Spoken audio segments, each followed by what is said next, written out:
We need to identify which liquid mixtures show positive deviation from Raoult's law at 35 degrees Celsius. Let us solve step by step. Positive deviation occurs when unlike interactions are weaker than the interactions present in the pure liquids. Then molecules escape more easily, so vapor pressure becomes higher than ideal.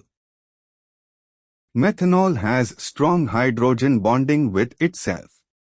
Carbon tetrachloride is nonpolar and breaks this association, so the unlike interaction is weak. Hence option A shows positive deviation. Acetone is polar, while carbon disulfide is nonpolar. Their unlike attractions are weaker than the original attractions in the pure liquids. Hence option B also shows positive deviation. Benzene and toluene are chemically similar, so their mixture is nearly ideal.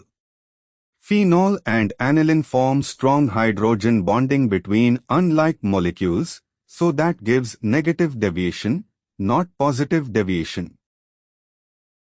Therefore, the mixtures showing positive deviation are carbon tetrachloride with methanol and carbon disulfide with acetone. For more such clear step-by-step solutions, keep learning with Acharya.